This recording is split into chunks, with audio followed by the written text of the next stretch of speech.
Welcome to Symphoria Presents Meet the Musician.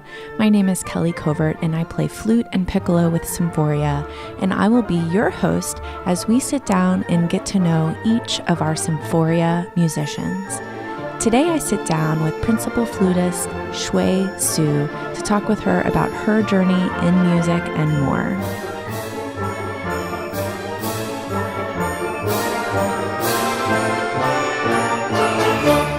Shui Su, welcome to Meet the Musician. I'm so excited to have you today. Thanks for having me. Of course. You're one of our valued musicians, our principal flutist of Symphoria, and we'd like to sit down with you and just get to know you a little bit better. So I thought we would start with, of course, the most obvious question. What was it that made you pick the flute? Okay, so I've been playing the flute since I was 6 years old, and my parents aren't musicians, but they have always loved classical music. So when I was a kid, they had wanted me to learn an instrument, and I think they wanted me to start with the piano.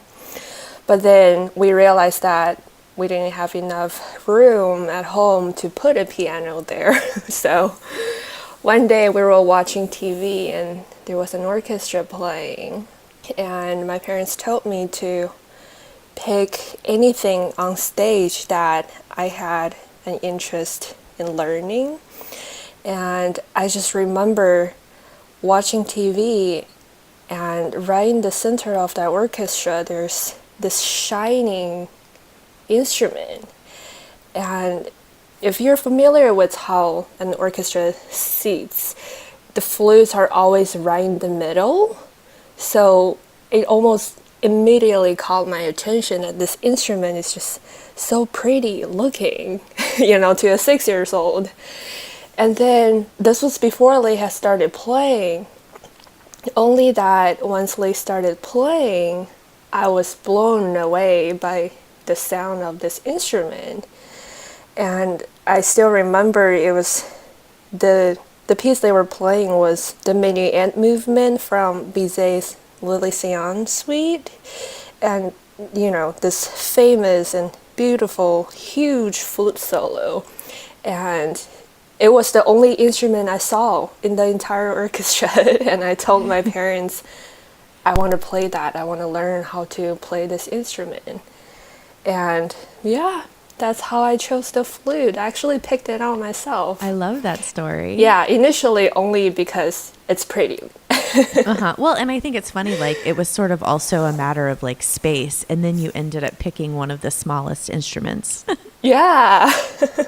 I bet your parents were happy about that. Yeah, I think they were. So you started playing when you were 6, and then that was in your home country of China. How did you end up in the States? So I grew up in China. I'm from Beijing, the capital of China. When I was 15, I had this amazing opportunity to audition at the Juilliard Pre-College. It's in New York City, and it's one of the most prestigious music institutions for young musicians. And I auditioned, and I somehow got in, and I had a very, very helpful and supportive scholarship, and I just decided to move here and learn more about music. Mm-hmm. And the rest is history, I guess. Yeah. So now that you are the principal flutist of Symphoria, what is it that you love most about being right in the middle of the orchestra, like you saw when you were 6? Well, I never imagined actually playing in an orchestra when I was still a student at a conservatory. I have always wanted to be an orchestral musician, but it was still a dream. Even when I was in college, I had doubts if this is going to happen one day, because it's a very very competitive instrument. Even being a classical musician is a very competitive thing because you have to battle with your own criticism and, a lot of thinking in your own head while you're playing.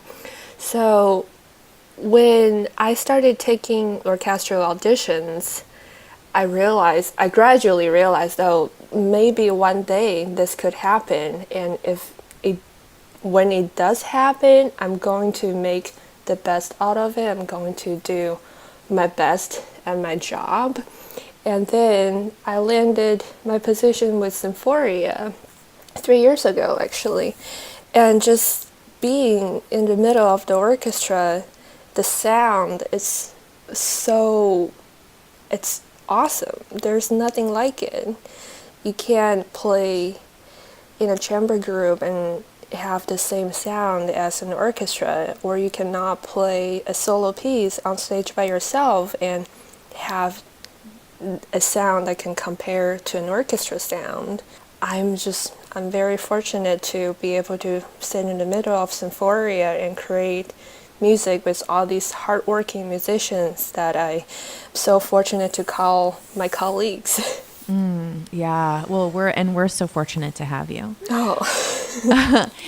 I bet a lot of people wonder, because when you are on stage and you're playing, I feel like you are cool as a cucumber.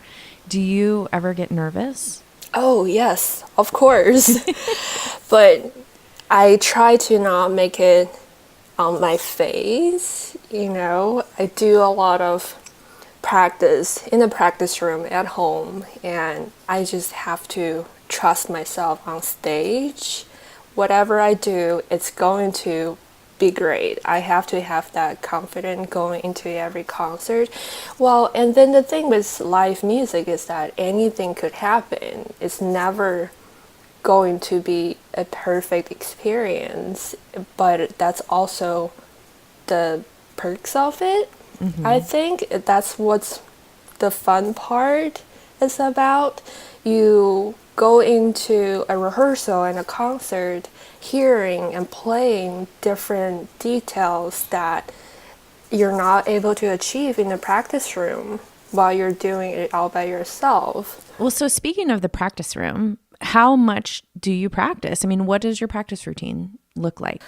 So on days that we have orchestra services, I wake up early and I try to warm up before I get to the hall, and I try to get to the hall around an hour or at least 45 minutes before the downbeat, so I could have a very good warm-up session and get my lips muscles going and fingers going. And then we have rehearsals, and after lunchtime I will go back and just practice for a couple of hours, take a break, and practice a little more. I will be working on different repertoire at this point, and I try to take as many breaks as my body needs, just because I don't want to get injured. And if I'm trying to be creative, I can't keep doing that for many hours consistently. So I do a few hours of practicing, but with many breaks in between. That's really smart. It does sound like you practice an awful lot, but what do you do in your downtime? What do you do when you're not practicing? What do you do to keep that creativity alive for when you are in the practice room?